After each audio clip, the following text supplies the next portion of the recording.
ఓం శ్రీమాత్రే నమః. ETV life ఆధ్యాత్మిక ఛానల్ ప్రేక్షకులకు స్వాగతం.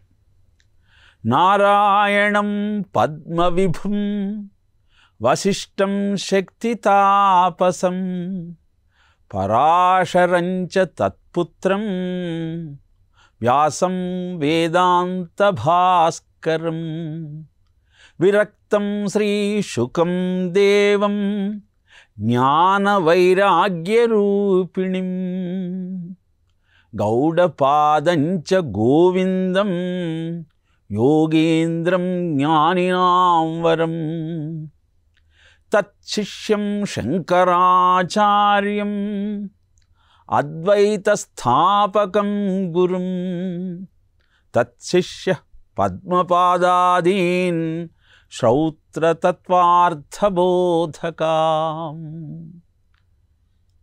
నారాయణుని పుత్రుడు బ్రహ్మదేవుడు ఈ సృష్టి రహస్యాన్ని, సృష్టి రచనకు చేయటానికి కావలసిన జ్ఞానాన్ని శ్రీమన్నారాయణుడు బ్రహ్మదేవుడికి బోధిస్తే, బ్రహ్మ తన మానసపుత్రుడైన వశిష్ఠుడికి ఆ విజ్ఞానాన్ని అందజేశాడు.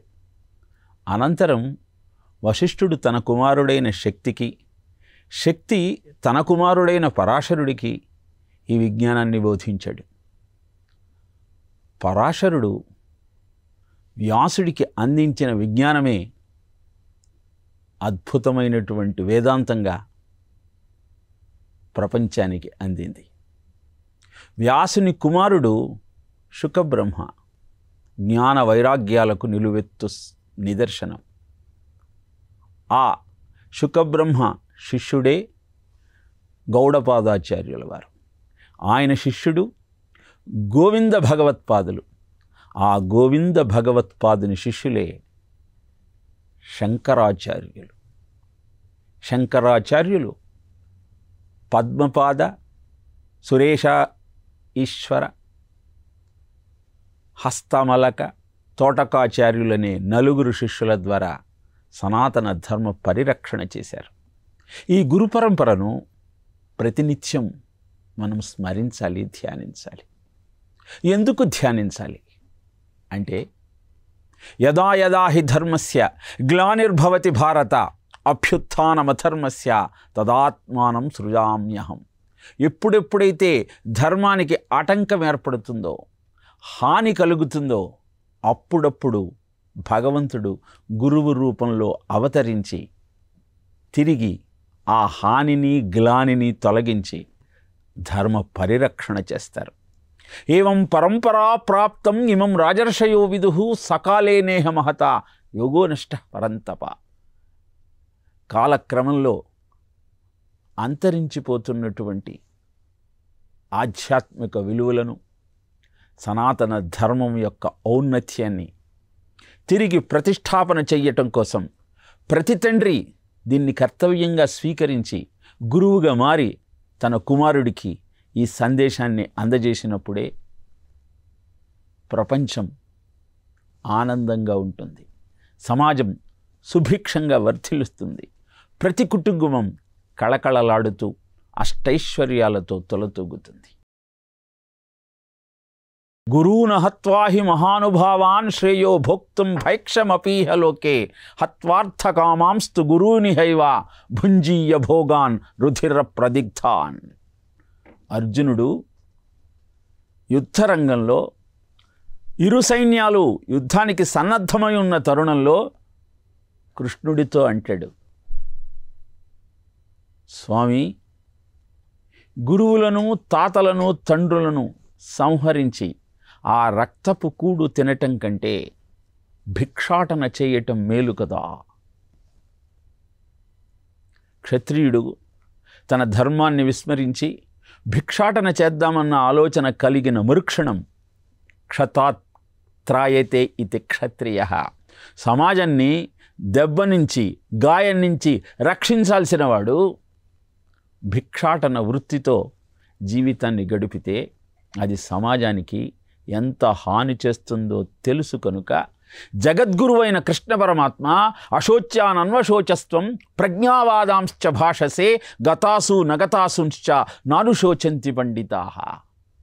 అర్జున, చేయకూడని పనిని చేద్దామనుకుంటున్నావు, చెయ్యాల్సిన పనిని విస్మరిస్తున్నావు, పైనుంచి గొప్ప పండితుడిలాగా ధర్మ పన్నాలు వల్లవేస్తూ ఉన్నావు అంటూ ఆ అర్జునుని తప్పును గుర్తించి అర్జునునితో గుర్తిరిగించి నష్టో మోహ స్మృతిర్లబ్ధ కరిష్యే వచనం తవ, నా మోహం పోయింది, జ్ఞానం కలిగింది, నువ్వు చెప్పినట్టు చేస్తాను అని శిష్యస్తేహం షాధిమాం త్వాం ప్రపన్నం, నేను నీ శిష్యుడిని, నన్ను అనుగ్రహించు అంటూ గురువును ఆశ్రయించాడు కనుక, గురు సందేశాన్ని అవతరించాడు కనుక భారత యుద్ధంలో విజయుడిగా నిలిచాడు, అద్భుతమైన ధర్మ సంస్థాపనకు కారణభూతుడయ్యాడు. ఇలా కృతయుగంలో దక్షిణామూర్తిగా పరమేశ్వరుడు జ్ఞానబోధ చేస్తే, ద్వాపర యుగంలో కృష్ణ పరమాత్మ వ్యాసుడు ఆ బాధ్యతను స్వీకరిస్తే, కలియుగంలో శంకర భగవత్పాదులు సనాతన ధర్మ పరిరక్షణ కోసం అటక్ నుంచి కటక్ దాకా, కాశ్మీర్ నుంచి కన్యాకుమారి దాకా కదులుతున్న కరదీపికలాగా సంచరించి సనాతన ధర్మాన్ని పరిరక్షించటం కోసం కంకణబద్ధుడయ్యాడు. శంకరులు జన్మించిన సమయంలో భారతదేశమంతా అల్లకల్లోలంగా మారింది. కళింగ యుద్ధంలో అశోకుడు జరిగిన హింసను చూచి క్షత్రియ ధర్మాన్ని మరచి బౌద్ధాన్ని స్వీకరించి అహింస పరమో ధర్మ అన్న వేద వాక్యాన్ని అనుసరిస్తూ తన క్షత్రియ ధర్మాన్ని మరచిపోయాడు. యజ్ఞయాగాది క్రతువులన్నీ కనుమరుగైపోయాయి. భగవంతుడే లేడన్న ఆలోచన ప్రబలింది. శాక్తేయులు వామాచార పరులై జంతుబలులు ఇవ్వటం ప్రారంభించారు. భౌతిక సుఖాలను అనుభవించటమే భగవత్ తత్వమన్న చార్వాక వాదన ప్రజలను ఆకర్షించటం ప్రారంభించింది. అగ్ని, సౌర, వైష్ణవ, శైవ ఇత్యాది మతముల ఆలోచనలు అన్నీ వక్ర దిశలో వెళ్ళటం ప్రారంభించాయి. ఆ సమయంలో సనాతన ధర్మాన్ని సంరక్షించటం కోసం శంకరో శంకర సాక్షాత్ అన్నట్టు ఆ పరమశివుడే శంకరుడుగా పూర్ణానదీ తీరంలోని కాలడి గ్రామంలో శివగురువు ఆర్యాంబలకు వైశాఖ శుద్ధ పంచమి నాడు అవతరించాడు. శివగురువు ఆర్యాంబ 40 రోజులు వృషాచలేశ్వరుని దీక్షగా ఆరాధించారు. ఆ దీక్షా ఫలితంగా శివుడే శివగురువు కలలో కనపడి, నేను నీ కుమారుడుగా భూమండలం మీద అవతరించబోతూ ఉన్నాను అని వరమిచ్చాడు. అలాగే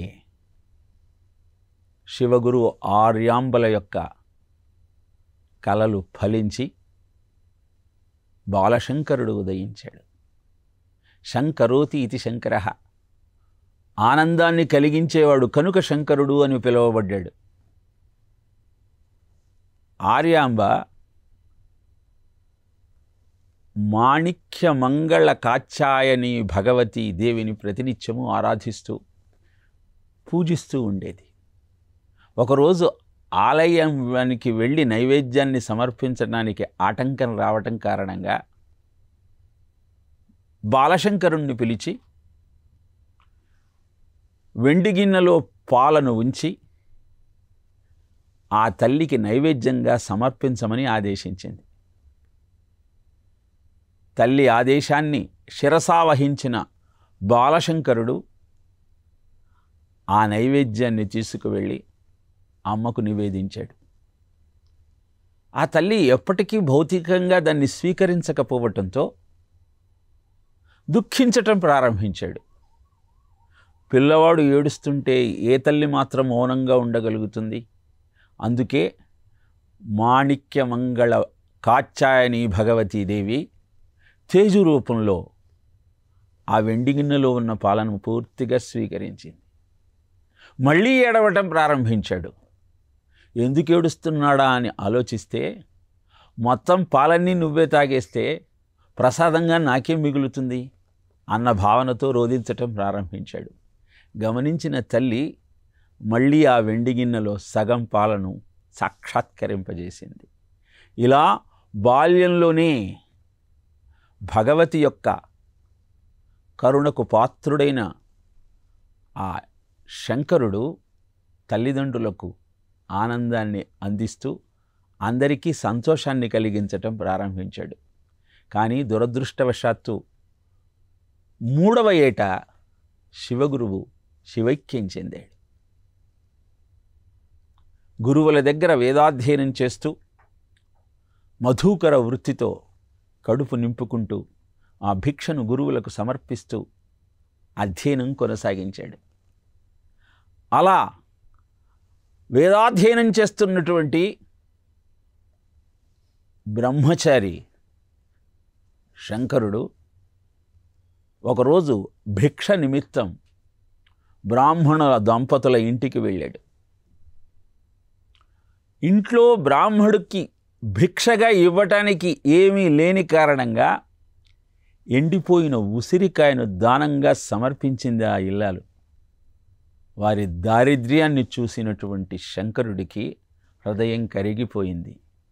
వెంటనే అంగం హరే పులకభూషణమాశ్రయంతి భృంగాంగనేవ ముకులాభరణం తమాలం అంగీకృతాఖిల విభూతిరపాంగలీలా మాంగల్యదాస్తు మమ మంగళ దేవతాయాః అంటూ కనకధార స్తోత్రాన్ని ఆలపించి జగన్మాతను సంతృప్తిపరిచి 1:48 సేపు ఆగకుండా బంగారు ఉసిరికాయల వర్షాన్ని కురిపించాడు ఆ బ్రాహ్మణ దంపతుల ఇంట్లో. స్వర్ణమలారు వంశస్థులుగా ఇప్పటికీ అష్టైశ్వర్యాలతో తొలతూగుతున్న ఆ వంశం వాళ్ళు శంకరుని ఏనాటికి మరచిపోలేరు. కేవలం శంకరుడు వాళ్లకు మాత్రమేనా ధనాన్ని అందజేసింది? ఆ రూపంలో ప్రతి మానవుడికి అవసరమైన ధన సముపార్జన కోసం భగవత్ కటాక్షాన్ని ఎలా అందుకోవాలో తెలియజేయటం కోసం మొట్టమొదట ప్రపంచానికి అందించిన స్తోత్రమే కనకధార స్తోత్రం. దరిద్ర్యాన్ని దూరం చేసుకోవాలి అంటే ప్రతినిత్యము కనకధార స్తోత్రాన్ని పారాయణ చెయ్యమని గురు సందేశంగా మనం స్వీకరించగలిగితే మన దారిద్ర్యం దూరం అయిపోతుంది. ధనాన్ని ఎందుకు సంపాదించాలి అంటే దానం భోగంచ నాశంచ ధనస్య గతిరీదృషి అని చెబుతుంది శాస్త్రం. నీ దగ్గరికి ధనం రాగానే దాన్ని దానం చెయ్యవయ్యా. ఏ రోజు ఏ పుణ్యం చేసుకున్నావో ఇప్పుడు మానవ జన్మ దొరికింది. ఈ మానవ జన్మలో దానాన్ని చేస్తూ ధర్మాన్ని ఆచరిస్తే నీకు మళ్ళీ ఉత్తమమైన గతులు దొరుకుతాయి. కనుక ధన్యతనిచ్చే ధనాన్ని దానం చేస్తూ ముక్తికి మార్గాన్ని నిర్మించుకోవాలి. భారమైన వేపమాను పాలు పోసి పెంచినాను తీరని చేదే గాని తీపినిచ్చేయనా. ఈ దేహాన్ని నువ్వు ఎంత పోషించినా ఏనాడో ఒకనాడు ఈ దేహం పడిపోయేదే కానీ దానివల్ల నీకు సుఖమే ఉంటుందయ్యా. కనుక మొట్టమొదట దానం చెయ్యి. దానం చేయడానికి మనస్సు ఒప్పుకోకపోతే కనీసం నువ్వు అనుభవించవయ్యా. పుణ్యక్షేత్రాలన్నీ దర్శించు. ఆ భగవంతుడిని ఆరాధించే ప్రయత్నం చెయ్యి. నువ్వు దానము చేయవు, నువ్వు అనుభవించవు. ఏం చేస్తావు? బ్యాంకులో దాచిపెడతావు. చివరకు దొంగలకిచ్చునో దొరలకొవునో అంటాడు నరసింహ శతకకర్త. అది దొంగలన్నో దోచుకుపోతారు. లేదా బాగా కూడబెట్టిన ధనాన్ని దొరలు అంటే గవర్నమెంట్ అన్నా స్వాధీనం చేసుకుంటుంది. నీ దేహాన్ని నువ్వు వదిలేసిన తరువాత కష్టపడి సంపాదించిన ధనం ఎందుకు పనికొస్తుంది? అందుకే భజ గోవిందం భజ గోవిందం గోవిందం భజ మూఢమతే సంప్రాప్తే సన్నిహితే కాలే నహి నహి రక్షతి డుప్రిం కరణి. 80 ఏళ్ల వృద్ధుడు వ్యాకరణాన్ని పఠిస్తూ ఉంటే 80 ఏళ్ళు వచ్చాయా, ఇంకా ఏమి ఈ వ్యాకరణాన్ని అధ్యయనం చేస్తావు, గోవింద నామాన్ని జపించవయ్యా. యావత్ పవనో నివసతి దేహే తావత్ పృచ్ఛతి కుశలం గేహే గతవతి వాయౌ దేహాపాయే భార్యా బిభ్యతి తస్మిన్ కాయే. నీలో ఊపిరి ఉన్నంతకాలమే క్షేమం ఏమిటని అడుగుతారయ్యా. ఒక్కసారి హంస ఆగింది అంటే, ఉచ్ఛ్వాస నిశ్వాసలు ఆగిపోయాయి అంటే భార్య కూడా నీ శరీరాన్ని చూచి భయపడి తీసుకువెళ్ళి తగలబెట్టమంటుంది. ఇలాంటి నశించిపోయేటువంటి శరీరాన్ని చూచుకొని ఎందుకయ్యా మురిసిపోతావు అన్న అద్భుతమైన తత్వం ద్వారా ధనాన్ని నీకు అందించే కనకధారా స్తోత్రాన్ని ప్రపంచానికి అందించటమే కాదు, ఆ ధనము యొక్క ప్రయోజనం ఏమిటో కూడా ప్రపంచానికి తెలియజేసే అద్భుతమైన స్తోత్రాలను రచించి యావత్ ప్రపంచానికి మార్గదర్శకమైనటువంటి విజ్ఞానాన్ని అందించిన వారు శంకర భగవత్పాదులు. తన తల్లి ప్రతినిత్యము పూర్ణానదికి వెళ్ళి అక్కడ స్నానం చేసి మళ్ళీ ఇంటి దాకా రావటం కష్టంగా ఉందని గమనించిన శంకరులు ప్రార్థన చేసి పూర్ణానదినే తన ఇంటి దగ్గరికి రప్పించుకున్నారు. ప్రతినిత్యము తల్లి అంత దూరం నడవాల్సిన అవసరం లేకుండా నదియే ఇంటి దాకా వచ్చిన వైనాన్ని గమనించినటువంటి తల్లి మురిసిపోయింది, కానీ ఏడవటం ప్రారంభించింది.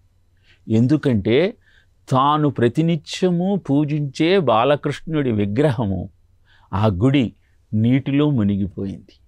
అది గమనించారు ఆదిశంకరులు. వెంటనే ప్రార్థన చేసి ఆ కృష్ణ విగ్రహాన్ని మళ్ళీ గుడిలో ప్రతిష్ఠించి తల్లికి ఆనందాన్ని కలిగించాడు. అక్కడ ఉన్నటువంటి కాట్రంగూరు దేవాలయంలో వామాచార పద్ధతిలో అమ్మవారిని పూజిస్తున్న కారణంగా ఉగ్రరూపిణిగా మారినటువంటి ఆ తల్లి యొక్క కరుణ కోసం ఆ శక్తిని తాటంకాలలో ప్రతిష్ఠించి వామాచార పద్ధతిలో ఆరాధన పనికిరాదన్న విషయాన్ని, అది ప్రమాదహేతువన్నటువంటి విజ్ఞానాన్ని అందరికీ వివరించి చెప్పారు.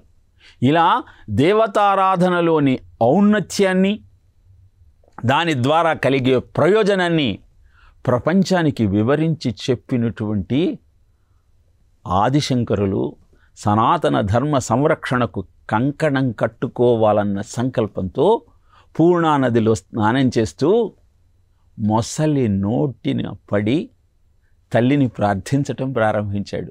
అమ్మా, నేను మొసలి నోటికి చిక్కాను, ఆపత్కాల సన్యాసాన్ని స్వీకరించినట్టయితే ఆ మొసలి బారి నుంచి బయటపడవచ్చు, స్వీకరించమంటావా, అనుమతి ఇస్తావా అంటూ తల్లిని అభ్యర్థించాడు. ఏ విధంగానైనా సరే తన కుమారుడు తన కనుల ముందు ఉంటే అదే చాలనుకున్నటువంటి ఆర్యాంబ సన్యాసానికి అనుమతి ఇచ్చింది. సన్యాసాన్ని స్వీకరిస్తున్నానని సంకల్పం చెప్పుకున్న మరుక్షణం మొసలి శంకరుని కాలు వదిలేసింది. 8వ ఏట ఆపత్కాల సన్యాసాన్ని స్వీకరించినటువంటి శంకర భగవత్పాదుల వారు గురు అన్వేషణలో గోవింద భగవత్పాదుల చెంతకు చేరారు. అక్కడ నర్మదా నది ఉప్పొంగి ప్రవహిస్తూ గోవింద భగవత్పాదుల ఆశ్రమాన్ని ముంచేస్తున్న సమయంలో మొత్తం నర్మదా నదిని తన కమండలంలోకి ఆవాహన చేశారు. ఆశ్చర్యపోవటమే కాకుండా కర్తవ్యం గుర్తించిన గోవింద భగవత్పాదుల వారు వ్యాసుని వచనాన్ని గుర్తుపెట్టుకొని, ఏ మహానుభావుడైతే నర్మదా నదిని కమండలంలో బంధిస్తాడో అతనే బ్రహ్మసూత్రాలకు భాష్యం రాస్తాడు, కనుక అతనికి ఆయన లక్ష్యాన్ని గుర్తు చెయ్యమని ఆజ్ఞాపించిన నేపథ్యంలో గోవింద భగవత్పాదుల వారు శంకరుణ్ణి కాశీకి వెళ్ళమంటూ ఆజ్ఞ ఇచ్చాడు. కాశీకి వెళ్ళి ప్రతినిత్యము విశ్వేశ్వరుణ్ణి దర్శిస్తూ ప్రస్థానత్రయానికి భాష్యం రాస్తున్నటువంటి శంకరుడి దగ్గరికి ఒక వృద్ధ సన్యాసి రూపంలో వేదవ్యాసుడు వచ్చి ఆయన భాష్యం మీద చర్చించటం ప్రారంభించాడు. అది గమనించిన ఆయన శిష్యుడు పద్మపాదాచార్యుల వారు, వచ్చినవాడు సాక్షాత్తు శ్రీ మహావిష్ణువు యొక్క అంశయే, 8 రోజుల పాటు మా గురువుగారితో ఇంత అద్భుతమైన వాదన చేయగలిగిన పటిమ ఆ శ్రీమన్నారాయణుడికి మాత్రమే ఉంటుందని గమనించి ఆయనను ఆశ్రయిస్తే, ఆదిశంకరులు చేయాల్సిన మహత్కార్యం ఇంకా ఉంది కనుక 16 సంవత్సరాల వయస్సున్నటువంటి ఆ శంకర భగవత్పాదుల వారికి ఇంకొక 16 సంవత్సరాల ఆయుర్దాయాన్ని ప్రసాదించాడు వేదవ్యాసుడు. అనంతరం కుమారుల భట్టు సనాతన ధర్మాన్ని సంరక్షించటం కోసం బౌద్ధ ధర్మాన్ని స్వీకరించి బౌద్ధ ధర్మంలో ఉన్నటువంటి సూక్ష్మాలన్నీ గ్రహించాలన్న సంకల్పంతో వారిలో ఒకటిగా మారిపోయాడు. గుర్తించిన వారు కుమారుల భట్టుకు దండన విధించటం ప్రారంభిస్తే, కుమారుల భట్టు ఆ దేశాన్ని పరిపాలిస్తున్నటువంటి రాజును ఆశ్రయించాడు. నాకు వీరేదో దండన విధిస్తారన్న భయం లేదు, ఎందుకంటే నా సనాతన ధర్మం నన్ను రక్షిస్తుంది, నేను ఆరాధించే శివుడు నన్ను కరుణిస్తాడు అని చెప్పగానే నిరూపించమన్నాడు ఆ రాజు. వారి దండన నుంచి భక్తి భావనతో భగవంతుణ్ణి ఆవాహన చేసిన కుమారుల భట్టు తప్పించుకున్నాడు. కానీ ఆగ్రహోదగ్రుడైన రాజు ఆ బౌద్ధ గురువుకు మరణశిక్ష విధించాడు. గురుద్రోహంగా భావించినటువంటి కుమారుల భట్టు ఆత్మార్పణ చేసుకుందామనుకున్నాడు. సనాతన ధర్మంలో గొప్పతనాన్ని ఇక్కడ మనం తప్పక గుర్తించాలి. గురువుకు తన వల్ల ఏమాత్రం కష్టం కలిగినా అది గురుద్రోహమే. తన లక్ష్యం బౌద్ధ ధర్మంలోని సూక్ష్మాలను గ్రహించటమే. కానీ అది గ్రహిస్తూ తన కారణంగా గురువుకు దండన విధించటం సహించలేని కుమారుల భట్టు ఆత్మార్పణ చేసుకోవటానికి సంసిద్ధమయ్యాడు. శంకరుడు తనతో వాదించమని అడగగానే, నా శిష్యుడు మహిష్మతి నగరంలో ఉన్నాడు, మండన మిశ్రుడు, అతని దగ్గరికి వెళ్ళి వాదన ప్రారంభించమన్నాడు. తాను ఆత్మార్పణ చేసుకున్నాడు. మండన మిశ్రుడు కర్మ సిద్ధాంతం గొప్పదని వాదించటం ప్రారంభించాడు శంకరుడితో. ఇద్దరికీ మండన మిశ్రుని భార్య ఉభయభారతి న్యాయ నిర్ణేతగా వ్యవహరించటం ప్రారంభించింది. ఇద్దరి మెడలలో మాలలు వేలాడాయి. ఎవరి మాల వాడిపోతే వారు ఓడిపోయినట్టుగా న్యాయాన్ని నిర్ణయించింది ఉభయభారతి. మండన మిశ్రుడి మెడలోని వనమాల, పుష్పమాలిక వాడిపోవటం ప్రారంభించింది. తన భర్తకు ఎలా అయినా విజయాన్ని సంప్రాప్తింప చెయ్యాలన్న ఆలోచనతో ఉభయభారతి శంకరుణ్ణి కామశాస్త్రంలోని ప్రశ్నలు అడగటం ప్రారంభించింది. నేను సన్యాసిని, ఈ రహస్యాలు తెలుసుకోవటం కోసం నాకు 1 నెల రోజుల వ్యవధి కావాలన్నాడు శంకరుడు. ఇచ్చింది ఉభయభారతి. పరకాయ ప్రవేశ విద్య ద్వారా ఆ రాజ్యాన్ని పరిపాలించే రాజు మృతదేహంలోకి ప్రవేశించి ఆ రాజు భార్య దగ్గర నుంచి కామశాస్త్ర విషయాలన్నీ నేర్చుకొని ఉభయభారతి దగ్గరకు వచ్చి సమాధానం చెప్పి విజయాన్ని సాధించిన మహామహిమాన్వితుడు ఆదిశంకర భగవత్పాదుల వారు. న్యాయంలో నిర్ణయించినట్టు మండన మిశ్రుడు సన్యాసం స్వీకరించి శంకర భగవత్పాదుల శిష్యుడిగా మారాడు. ఆయనే సురేశేషాశ్వరాచార్యుల వారు. వాదనలో గెలిచి ఉభయ భారతిని తన వెంట శృంగేరి మఠం దాకా తీసుకువచ్చి అక్కడ శారదాంబగా ప్రతిష్ఠింపచేసి మనందరికీ ఆ శారదాదేవి యొక్క అనుగ్రహాన్ని అందించినటువంటి మహానుభావుడు ఆదిశంకర భగవత్పాదుల వారు.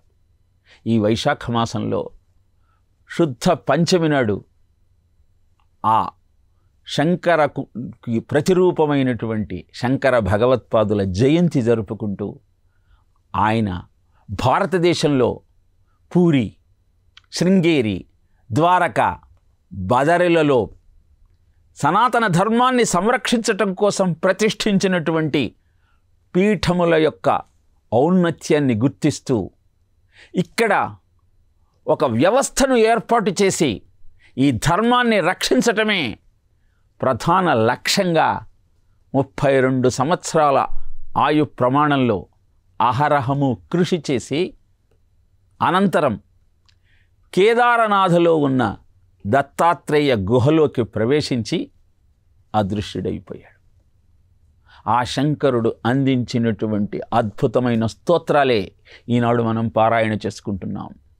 72 పాషండ మతాలను సమాధానపరిచి 6 ఆరాధనా విధానాలను ఆవిష్కరింపజేసి శైవ, వైష్ణవ, శాక్తేయ, సౌర, స్కాంద, గాణాపత్యములనే 6 ఆస్తిక భావాలతో కూడిన వేద విహితమైనటువంటి ఆరాధనా పద్ధతుల ద్వారా ఏ విధంగా భగవంతుడి కృపకు పాత్రులం కావాలో తెలియజేసినటువంటి ఆ శంకర భగవత్పాదుల యొక్క జీవిత చరిత్రను ఈ వైశాఖ మాసంలోని శుద్ధ పంచమి నాడు ఆయన ఆవిర్భవించటంలోని ఆంతర్యాన్ని గమనిస్తూ గురు సందేశం ద్వారా మన జీవితాన్ని ధన్యం చేసుకునే ప్రయత్నం చేద్దాం. ఓం తత్సత్.